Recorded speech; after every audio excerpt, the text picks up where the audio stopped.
Bonsoir à tous et bienvenue dans votre journal. Les conditions de travail des diplomates seront améliorées. L'Assemblée nationale a adopté un projet de loi portant statut du corps diplomatique. Kandia Camara, la ministre des Affaires étrangères, a défendu le projet devant la Commission des Affaires sociales et culturelles. Les quartiers d'Ananéré, Maroc, Nyongon et Terminus 40 dans la commune de Yopougon seront privés d'eau pendant 6 jours. À partir d'aujourd'hui, la SODECI appelle les populations au calme et à la patience.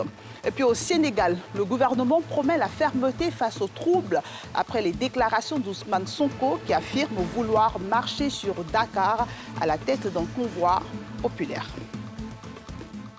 Le projet de loi portant statut du corps diplomatique a été adopté hier jeudi par les députés membres de la Commission des affaires sociales et culturelles. Ce statut du corps diplomatique permettra non seulement une amélioration du salaire des diplomates, mais également celle de la carrière de leurs conjoints. Ce projet de loi a été présenté par la ministre d'État, ministre des Affaires étrangères, de l'intégration africaine et de la diaspora, Kandia Camara. Le reportage est signé Mardoché Kwasi et Tanguy Konan. Ce nouveau projet de loi portant statut du corps diplomatique vise à pallier les insuffisances de la loi de 2007. Si elle est adoptée au terme du processus, la nouvelle loi va permettre notamment une meilleure définition du profil de carrière du diplomate, le renforcement et la valorisation des compétences et du mérite, et la mise en adéquation des droits et avantages accordés aux diplomates avec les ressources de l'État. Les principales innovations apportées par le nouveau texte concernent donc le déroulement de la carrière, les incompatibilités, ainsi que les droits et avantages. Le président de la République, à travers ce statut, donc le statut du corps diplomatique, permettra aux diplomates ivoiriens de connaître une amélioration dans leurs conditions de travail, mais surtout dans leurs conditions de vie. Une amélioration au niveau salarial, une amélioration dans la condition ou alors la carrière de leurs conjoints ou de leurs conjointes, et aussi dans le fonctionnement même de leur chancellerie. Mais surtout, ce statut vient, en plus de l'aspect social, créer l'équité. Vous avez le corps des magistrats, le corps des préfets et aujourd'hui le corps diplomatique qui s'aligne sur les deux autres grands corps ivoiriens. Outre ce projet de loi, la ministre Kandia Camara a présenté 2 autres projets de loi. Celui autorisant le président de la République à faire adhérer la Côte d'Ivoire à la Convention internationale pour la protection de toutes les personnes contre les disparitions forcées, et un autre autorisant le chef de l'État à ratifier l'accord portant création de la Facilité africaine de soutien juridique. Des projets de loi qui ont obtenu le quitus de la Commission des affaires extérieures, présidée par l'honorable Thomas Camara. L'accord sur la facilité de soutien juridique, c'est une organisation qui permet vraiment d'encadrer, de soutenir, d'aider, de protéger les États, notamment les États africains, face à leurs partenaires, avec les différentes crises que nous avons connues. Évidemment, des rapports ont été faits, signalant qu'à l'époque de ces crises, il y a eu évidemment quelques cas de disparition. Donc aujourd'hui, la Côte d'Ivoire se dote de cet instrument qui va permettre justement d'améliorer son arsenal juridique, son dispositif juridique, afin de mieux protéger les droits de l'homme en Côte d'Ivoire. Cette journée de travail à l'hémicycle s'est achevée avec l'adoption par la Commission des affaires économiques et financières du projet de loi portant livre de procédure des recettes non fiscales. Un projet présenté par le ministre Adama Coulibaly en charge de l'économie et des finances et qui va permettre de mettre à la disposition des acteurs commis à la gestion des ressources publiques un instrument juridique pertinent pour faciliter l'accomplissement de leur mission. Les populations de certains quartiers de Yopougon seront privées d'eau à partir d'aujourd'hui et ce pendant 6 jours suite à un problème au niveau de la canalisation principale qui alimente la commune. Un problème que s'attelle à résoudre la SODECI. Elle propose quelques solutions intermédiaires en invitant les populations au calme et à la patience. Il s'agit des quartiers d'Ananéré, de Maroc, de Nyongon et du terminus 40. Nikema Moussa et Cheikh Bleu se sont rendus sur place. Pendant 6 jours, des quartiers de la commune de Yopougon seront privés d'eau potable. Origine du problème, la rupture d'une canalisation principale du fait des fortes pluies et de l'érosion. Depuis hier, nous avons eu un incident sur la conduite principale d'alimentation de l'usine de Nyongon 2 qui représente à peu près 29% de nos clients. Et donc les clients de la zone de Ananéré, Maroc, Nyongon Académie, Nyongon Adjamé, Nyongon Suite jusqu'à terminus 40, le palais. Et donc cette situation vient aggraver déjà la situation préoccupante de Yopougon qui avait déjà un déficit de 31%. Donc ce qui fait qu'aujourd'hui nous avons à peu près 60% de nos clients qui ont des difficultés d'approvisionnement. Mais l'accès même déjà à la canalisation était assez complexe. Ce qui nous a induit de faire des travaux préliminaires, c'est-à-dire ceux-là même qui vont préparer les chantiers proprement dit de la réparation.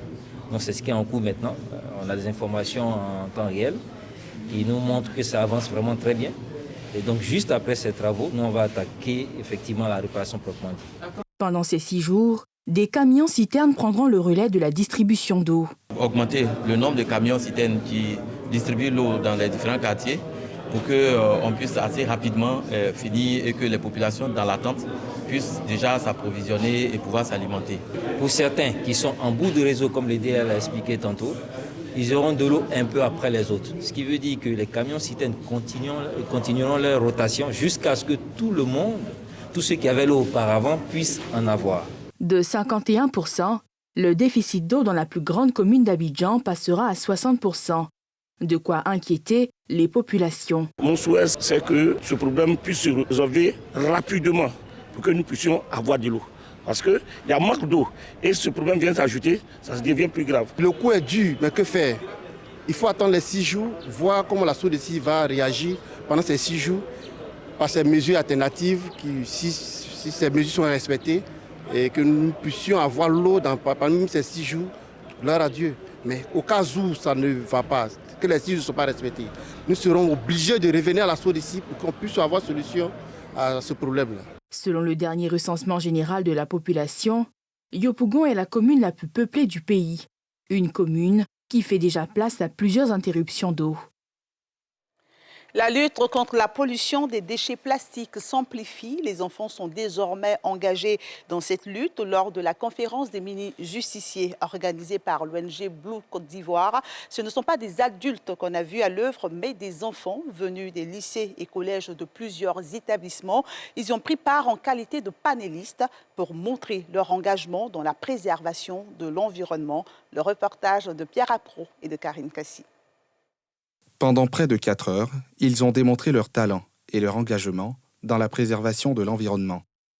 Ces élèves, venus des lycées Maurice Delafosse, Sainte-Marie et Danielou ainsi que du Parlement des enfants de Côte d'Ivoire, ont présenté leurs projets pour l'environnement devant des représentants d'organisations internationales, ambassadeurs et élus locaux.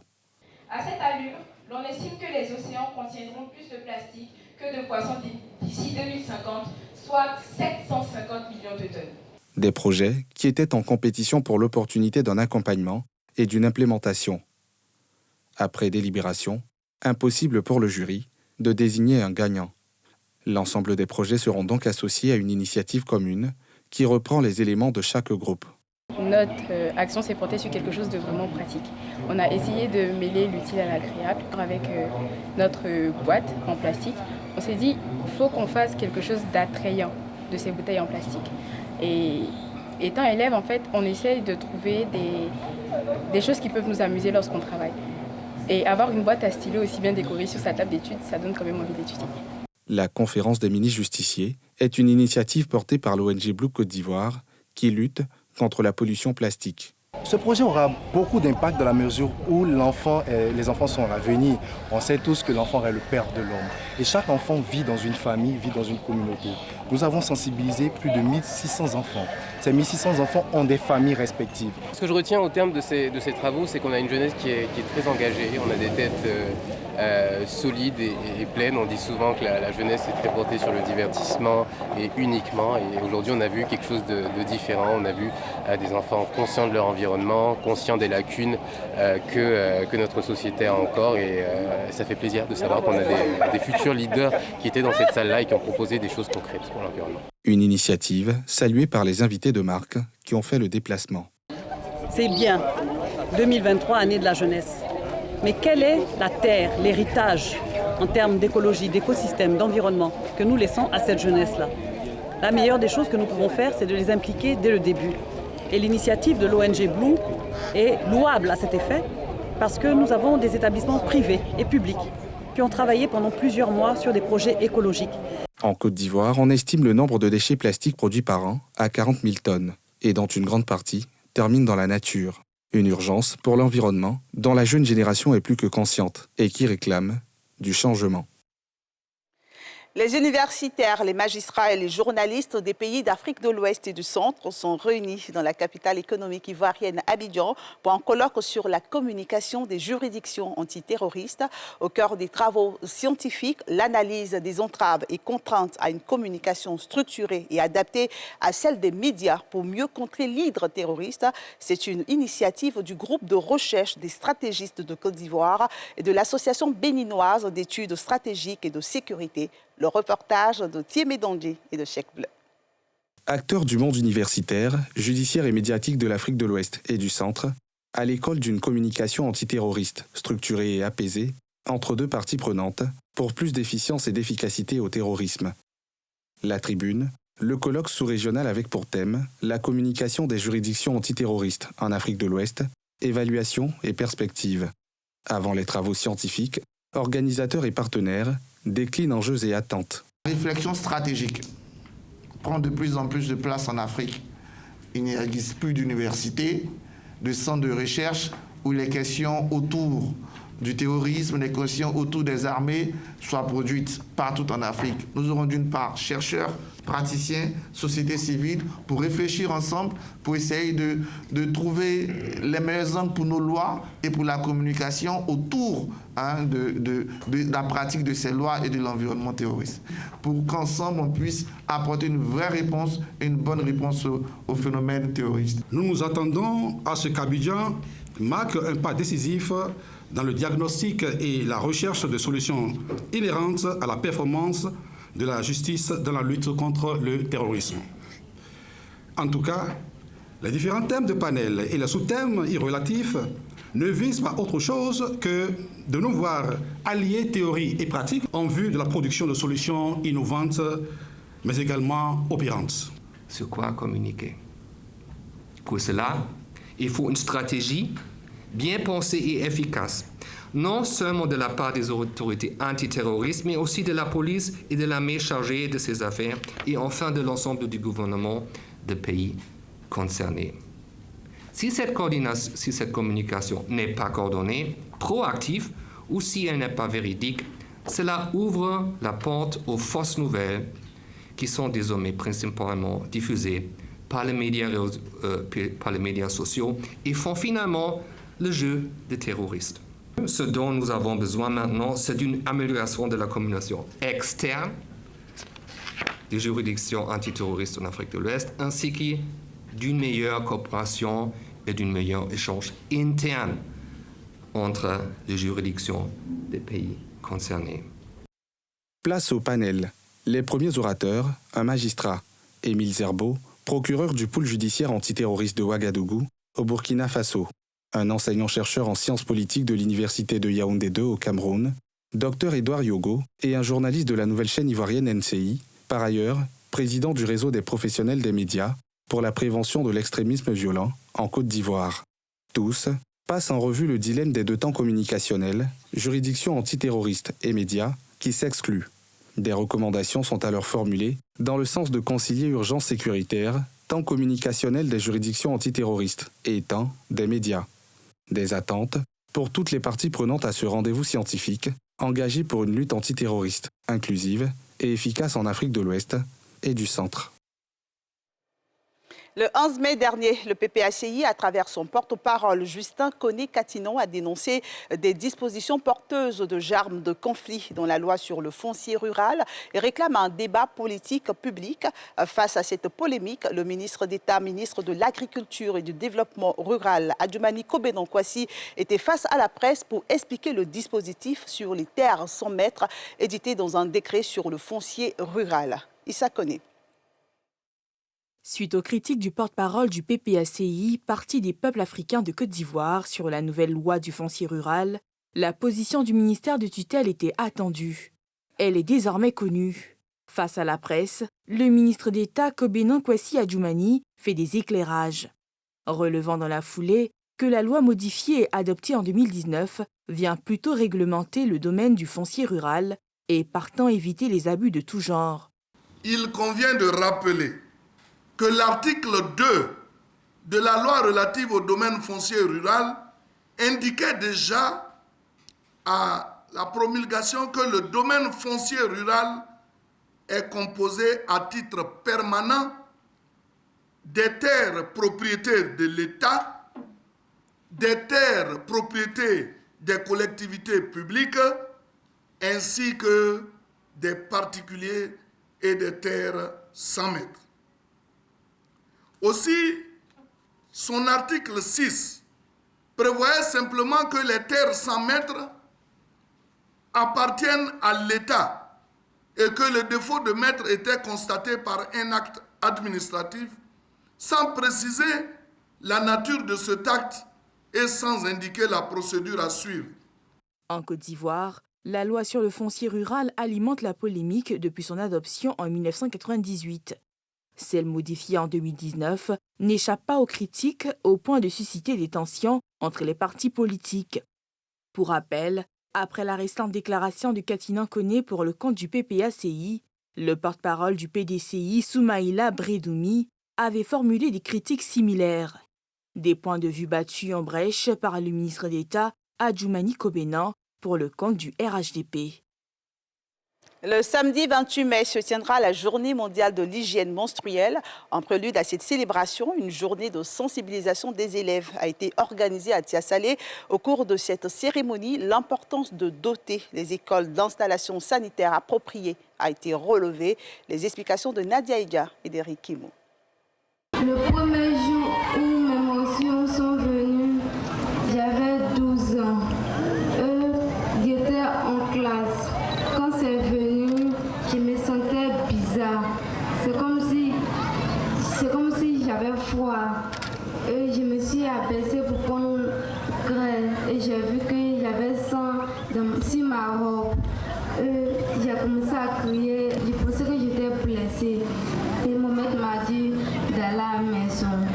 Le témoignage de cette jeune fille n'est pas un cas isolé dans les écoles et plus généralement dans la société. Selon des statistiques des Nations Unies, environ 500 millions de femmes et de filles ont du mal à se procurer les produits menstruels ou à les utiliser dans des espaces sûrs et hygiéniques. Faire de la question un sujet d'intérêt public et offrir une meilleure gestion de l'hygiène menstruelle en milieu scolaire, c'est la raison de cette cérémonie tenue à Tiasalé, en prélude à la célébration de la Journée mondiale de l'hygiène menstruelle. Pour nous, c'est une préoccupation majeure. Les jeunes filles, on connaît leur situation et donc il faut qu'elles aient accès à des sanitaires qui sont de bonne qualité et que le jour où elles voient leur menstru, il y ait des dispositifs qui soient bien propres pour pouvoir protéger ça. Il faut qu'on insère ça dans le programme. C'est important pour les jeunes filles parce qu'elles ne savent pas ce qui se passe. Même pour les jeunes garçons. Les faibles taux d'accès à l'hygiène dans les écoles contribuent aux résultats mitigés des efforts entrepris par le gouvernement pour améliorer la promotion de la jeune fille à l'école.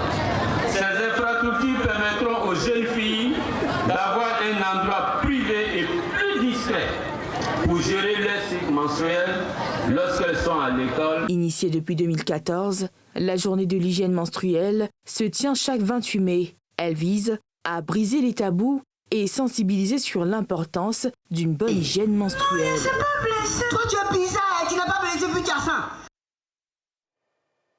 Au Sénégal, le gouvernement promet la fermeté face à toute tentative de trouble à l'ordre public. Après les déclarations d'Ousmane Sonko, l'opposant sénégalais affirme vouloir marcher sur Dakar à la tête d'un convoi populaire. Accusé de viol, Ousmane Sonko risque l'inéligibilité pour la présidentielle prévue en février 2024. Le jugement dans son procès doit être rendu le 1er juin prochain. Après que l'opposant Ousmane Sonko ait annoncé un convoi populaire pour arriver sur Dakar, qu'il a dénommé Caravane de la Liberté, la réaction du gouvernement par la voix de son porte-parole ne s'est pas fait attendre. Pour lui, cette décision est une provocation de l'opposant pour éviter de subir la rigueur de la loi suite à sa condamnation pour viol. Peut-être qu'Ousmane Sonko ne veut pas, à la suite de ce procès, se faire appliquer ce que le code pénal prévoit. Il préfère peut-être nous mettre dans un piège, essayer de se faire arrêter pour des questions politiques, des questions de troubles à l'ordre public.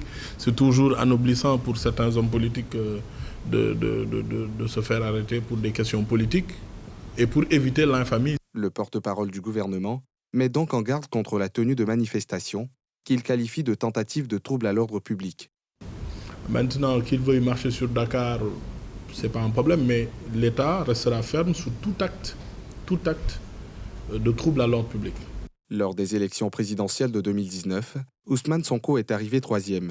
Son éligibilité pour le scrutin du 1er juin est déjà compromise par une condamnation à 6 mois, avec sursis pour diffamation contre un ministre. Et c'est la fin de ce journal de la rédaction de NCI. Merci de votre fidélité. Je vous donne rendez-vous lundi à 20h15 dans Focus Faits divers. Prenez soin de vous, de vos proches et de vos rêves.